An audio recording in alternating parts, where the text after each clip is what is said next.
Bienvenue dans ce Morning Bull Run un peu spécial puisque je suis aux côtés de Zephyr et d'Apollo Taurus pour vous faire un point sur le marché. Vous voyez, le marché saigne, le marché est rouge, mais c'est exceptionnel. C'est une situation qui intéresse de nombreux investisseurs qui ont une vision, encore une fois, de montagne. Pourquoi? Parce que c'est là où on va pouvoir semer les plus belles graines, c'est là où on va pouvoir saisir les plus belles opportunités, là où tout le monde panique, veut quitter le marché, remet en doute l'alt-season, le bull run, ce qui n'était pas le cas d'ailleurs. Au passage, c'est assez marrant, il y a quelques semaines en arrière. Mais avant de vous laisser aux côtés de Zephyr et Apollo pour le point de marché, j'aimerais vous partager une nouvelle exceptionnelle. Nous nous apprêtons à sortir notre espace communautaire qui va s'appeler les chercheurs de pépites.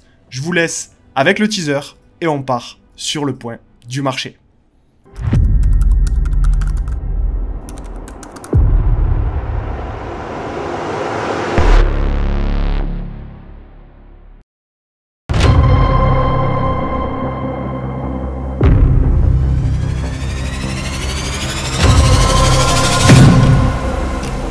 Vous allez assister à un miracle.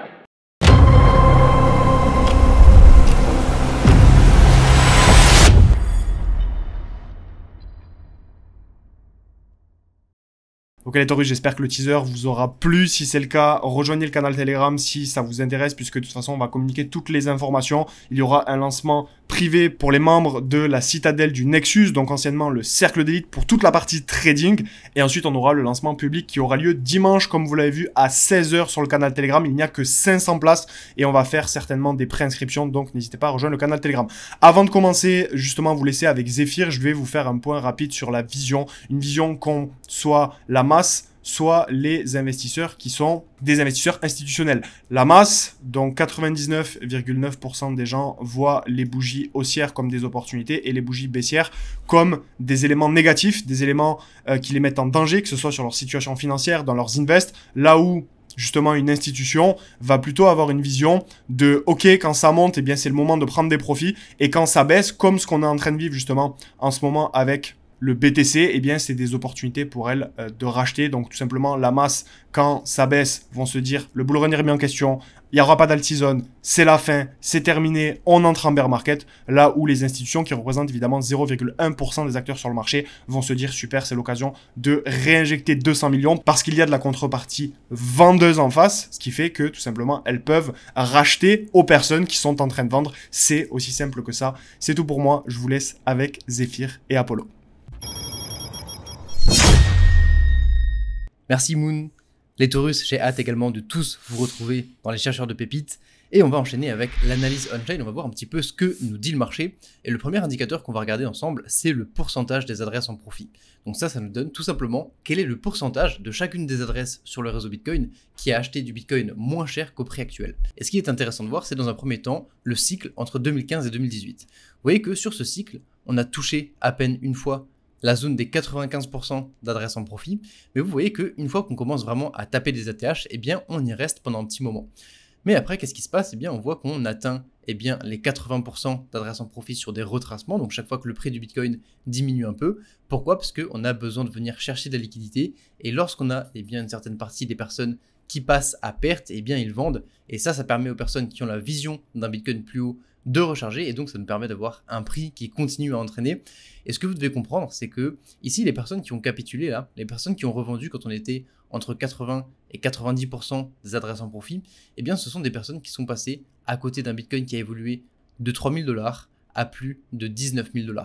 Et donc de la même manière, qu'est-ce qui se passe sur le cycle actuel? Vous voyez qu'on a touché une fois, et ensuite actuellement, qu'est-ce qui se passe? Eh bien vous voyez qu'on a retracé une fois pour amener les adresses en profit jusqu'à 80%, donc où il y avait 80% des adresses qui étaient en perte, et actuellement on a un deuxième retracement avec 88% des personnes qui sont en perte. On est même descendu un peu plus bas, mais vous voyez que même si on peut encore redescendre un petit peu, on est dans une phase où on est en train de liquider, on est en train de chercher des bitcoins pour les personnes qui ont la vision du fait que ça puisse aller plus loin. Et de la même manière que certains ont capitulé trop tôt entre 2016 et 2018, certains vont capituler trop tôt à l'heure actuelle. Et ça, c'est lié aux émotions de marché. Et pour pouvoir mesurer ces émotions, eh bien, on va regarder ensemble le Fear and Greed Index. Et qu'est-ce qui s'est passé sur ce cycle? Donc, vous voyez ici, on est parti d'un Bitcoin à 16 000 $. Donc, je vous ai pris grosso modo tout le cycle. Et quand on est en bleu ici, c'est qu'on est en zone d'euphorie. Et à l'inverse, quand on va être sur des couleurs plus chaudes, donc en orange ou en rouge, eh bien, on va être sur des zones de capitulation. Des zones où les gens ont peur. Et qu'est-ce que l'on observe? Eh bien, on voit qu'on a eu une première zone d'euphorie ici autour des 70 000 $. Donc forcément, quand on a cassé les anciens ATH, tout le monde pensait qu'on allait to the moon. Mais ça, il faut comprendre que ça servait d'objectif à des capitaux qui étaient installés depuis longtemps. Et donc ça, forcément, ça a entraîné beaucoup de volume, des prises de profit. Et ça a permis à certains d'entrer et de sortir de position. Et donc forcément, ça a diminué la volatilité temporairement. Et on a retracé, on a consolidé. Pendant cette consolidation, eh bien, les gens se désintéressent du marché. On a de la peur qui commence à s'installer. On a du doute pour les personnes qui pensent que le bull run est fini, que ça y est, on a tapé les ATH. Et au moment où on a le plus de doutes, vous le voyez ici, au moment où on est le plus bas dans le Fear and Greed Index, eh bien, le prix commence à repartir. Et on peut aller chercher une nouvelle zone psychologique, la zone des 100K. Et là, exactement le même scénario. Qu'est-ce qui s'est passé? On a eu beaucoup d'euphorie, on a eu beaucoup de personnes qui sont arrivées sur le marché, mais également des personnes pour qui ces 100K ont servi eh bien, de target pour prendre des profits ou pour rentrer sur le marché. Et donc, même combat. On a beaucoup de volume, on a un petit peu moins de volatilité, on a un marché qui latéralise, on a du doute qui s'installe, et forcément, ça fait baisser le prix, ça instaure la peur des investisseurs, et lorsque la peur sera à son plus bas, eh bien, le marché sera sur des basses scènes pour pouvoir repartir. Et maintenant qu'on a compris ça, la question à se poser, c'est ok, on a compris ça, on sait qu'il y a de la peur, on sait qu'il faut passer outre cette peur et comprendre vraiment de manière objective via de la data le marché. Et pour ce faire, eh bien, on va regarder ensemble les bitcoins qui sont détenus sur des exchanges. Pourquoi? Puisque quand on a des bitcoins qui arrivent sur les exchanges, eh bien, c'est pour le vendre en général. Pour vendre un bitcoin, le plus simple, c'est tout simplement d'aller sur Binance ou sur Coinbase et de l'échanger contre de la monnaie fiduciaire ou des stablecoins. Et donc, quand on va voir, comme vous le voyez en vert ici, de grosses arrivées de bitcoin sur les exchanges, ça veut dire qu'il y a une grosse pression vendeuse et généralement, ça marque la fin d'un cycle. Vous le voyez ici très bien en 2018, vous le voyez également en 2021, on a eu d'énormes arrivées de Bitcoin sur les exchanges. Et bien, ce qui se passe actuellement, c'est que c'est le phénomène opposé.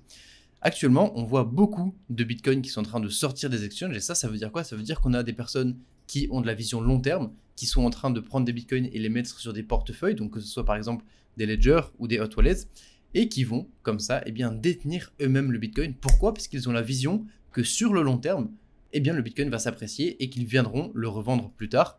Et à ce moment-là, on pourra observer eh bien, une phase massive de dépôt sur les exchanges. Mais vous voyez bien qu'on n'y est pas encore.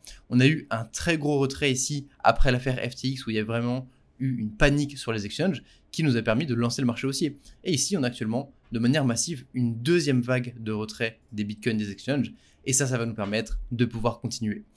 Voilà pour cette partie sur l'analyse on-chain. C'était Zephyr et on va se retrouver immédiatement avec Apollo pour comprendre ce qui se passe d'un point de vue technique. Bonjour les Taurus, ici Apollo pour notre point technique sur Bitcoin en hebdomadaire. C'est vraiment la panique actuellement sur le marché, hein. On a énormément de petits acteurs qui se retirent dans la peur. Mais vous le savez, ça fait des semaines qu'on en parle ensemble de ce scénario du retracement. Et finalement, on est toujours en train d'évoluer dans la dernière structure haussière sur Bitcoin. Donc oui, on est toujours haussier sur Bitcoin en hebdomadaire. On évolue entre ce point bas et ce point haut. Et on vient de retester notre fameuse zone de fair value gap sur les 80 000 qui correspond également au gap sur les contrats futurs sur les CME. Donc on est en train de retravailler cette zone clé. Alors évidemment, on peut continuer plus bas. On aura également la zone éventuellement du dernier ATH avec la trendline cyclique avant de pouvoir remonter tranquillement. Pour le moment, on n'y est pas et cette zone, elle pourrait très bien rejeter le prix. Donc dans les prochaines semaines, il va falloir observer la direction du prix et les différentes réactions du price action.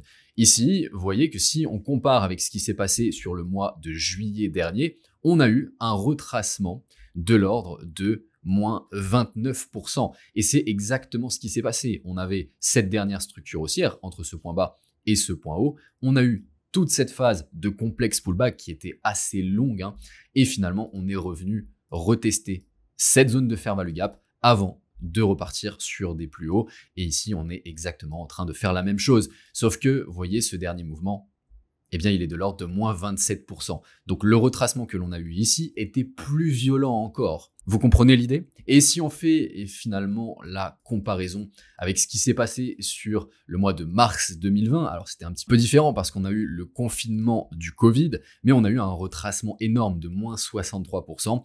Et on est venu eh bien, retester la zone vraiment extrême dans le bas de la dernière structure haussière entre ce point bas et ce point haut avant de repartir dans l'autre sens sur une phase parabolique de bull run à partir de cette période-ci.